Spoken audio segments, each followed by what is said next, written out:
The crisis is well and truly biting for more than 1,000 workers of a combine harvester factory in the Ukrainian city of Kherson.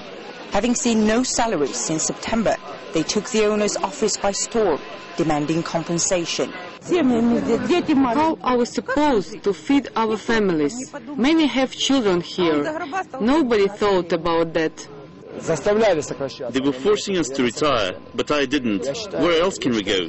It's the same thing everywhere. The average salary here is around $200. That's barely enough to make ends meet, with prices in Ukraine growing rapidly.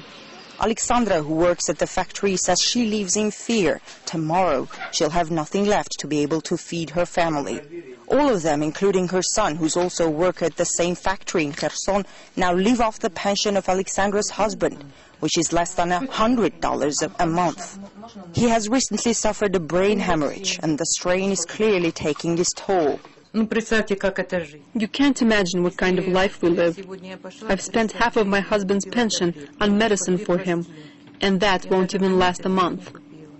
The owners of the factory say they can't pay any salaries because they can't sell any combine harvesters.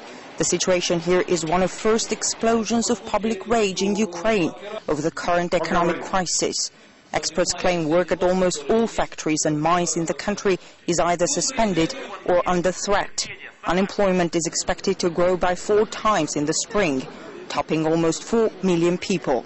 The public outcry to the consequences of the economic crisis that is gripping Ukraine is getting louder as workers put down their tools to protest.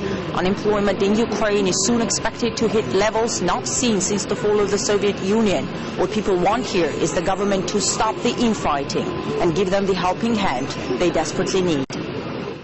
The crisis of trust among the country's political elite isn't exactly helping the situation. The president and the opposition blame the government of Yulia Tymoshenko for failing to tackle the crisis and find the right ways to spend billions of dollars loaned from the International Monetary Fund. Tymoshenko says the government needs more money and less obstacles from both the parliament and the president. Her latest move, a request for more loans, including $5 billion from Russia, has yet again provoked the wrath of the president. President Yushchenko says the step undertaken by the government without his knowledge is unacceptable and has obvious signs of corruption.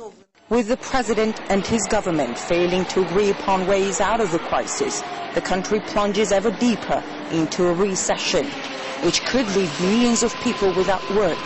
And in fear, soon they will have nothing to put on the table. Leonid Shagan, RT, from the city of Kherson, Ukraine.